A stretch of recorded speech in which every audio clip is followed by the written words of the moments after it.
everyone, welcome back to Whiskey Trek. I'm Jackson. I'm Natalie. And today we're going to be reviewing, I always love reviewing these, Arctic Spirit Volume 2.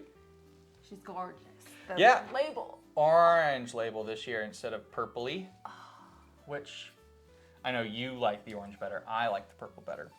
But, any case, so Arctic Spirit, what is it? Well, Evernorth Spirits by Dan and Sean of the Bourbon Junkies. Essentially, non-distilling producers that put together blends as well as single barrel offerings. This is their limited edition every year. It is a blend. This year, it is a blend of bourbon and rye whiskeys, so it is a Bur Rye.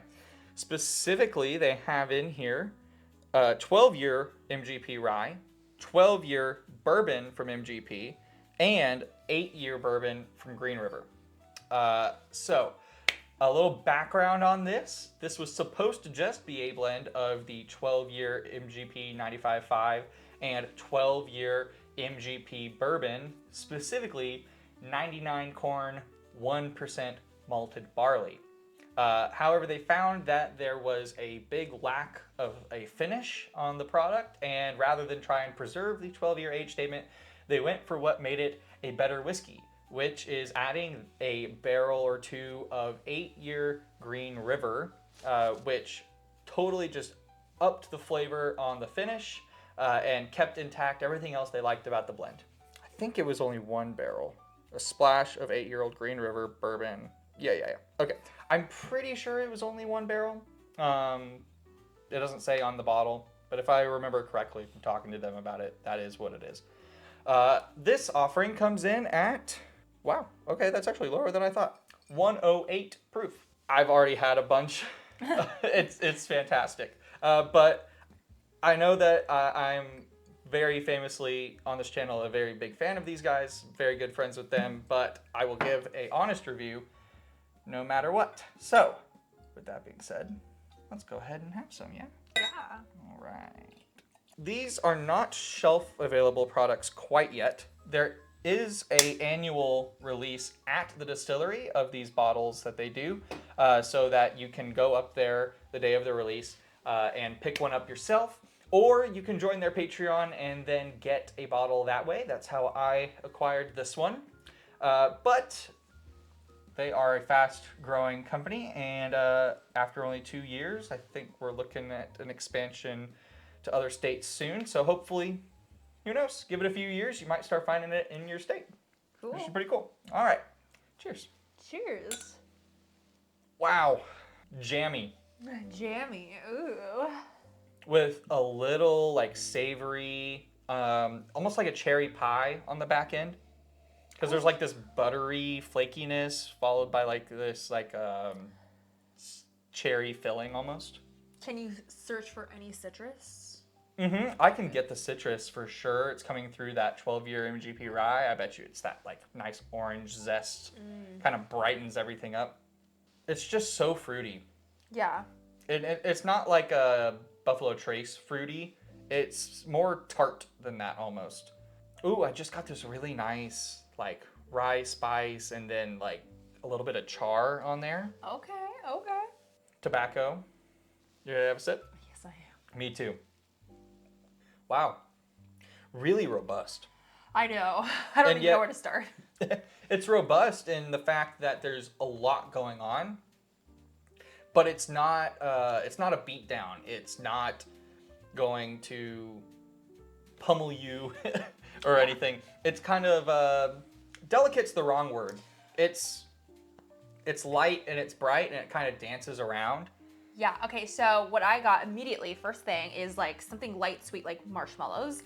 Then transitioned into I could get the citrusy, and then we ended on that like darker woody stuff we were talking. Not like wood, not like the last thing we reviewed, but like, the deeper sweets. Yeah.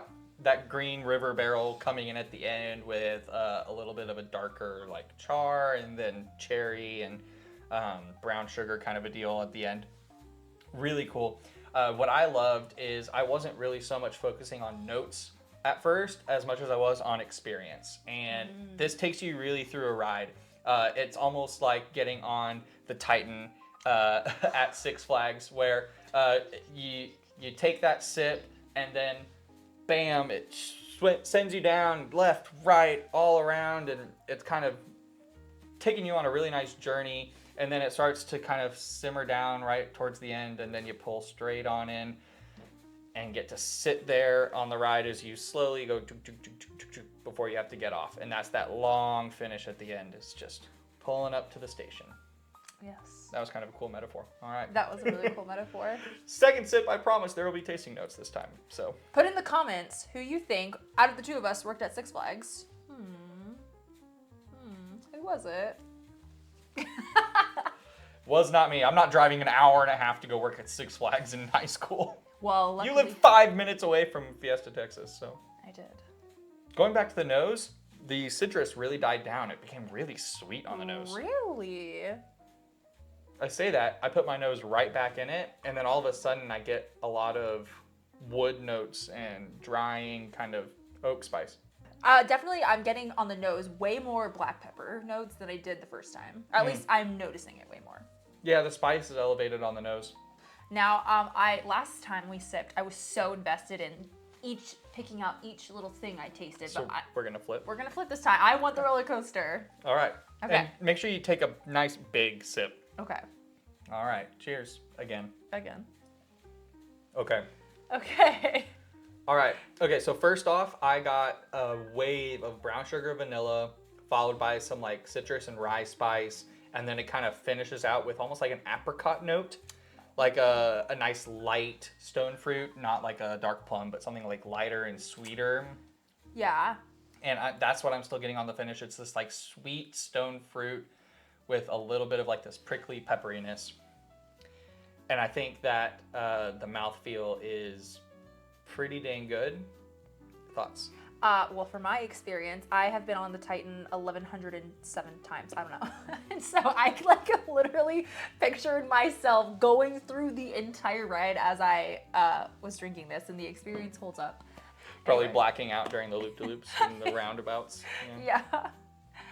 But yeah, I feel like everything I said, on describing the palette when it came to the lighter and then the darker progression, like you basically said slightly different version of what I said, but I think we have really similar stories. No, I think so too. And man, this bottle is really freaking cool. Well, okay, Right? yes. Like, And I realize how this sounds. He's giving an honest review. Is there anything we're gonna nitpick about it? Because someone might say something. Like, sure. We're only yeah. saying good, amazing things. That's fair. I think the mouthfeel, while it's good, could be better. Okay, he tried. It's $80. Yeah. Right? So. Like, availability could be better, but like, I don't know, they're working with what they've got, right? Yes. This was like a 1,300 bottle blend or 1,200 bottles or something like that, so that's pretty dang good for a small non-distilling producer. If that's all you got, that's. Yeah. Okay. The most nitpick of nitpicks that I think I could say is this isn't 100% my go-to profile. It's not quite as dark as I like my whiskeys to be, but it's still got the fruit that I look for. It's complex and it takes you on a ride. It is a great example of a whiskey that takes you on a journey, and I love that. I like this better than Arctic Spirit Volume 1, but that's because I don't love port finish stuff.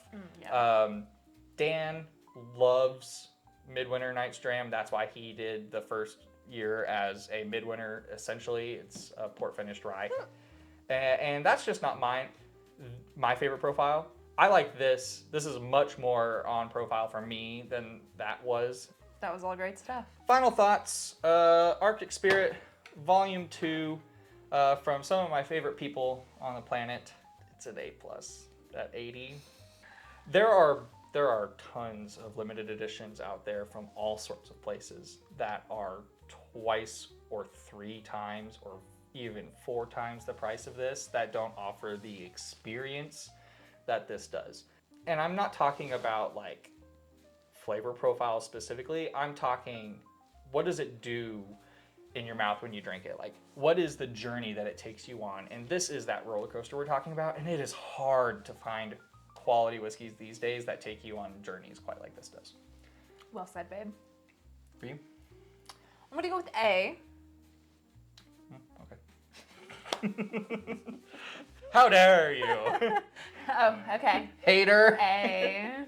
It's really good. It's really good. I'll continue supporting them. Even if this had been mid, then, I mean, still I'll continue to support them, but I would have at least told you.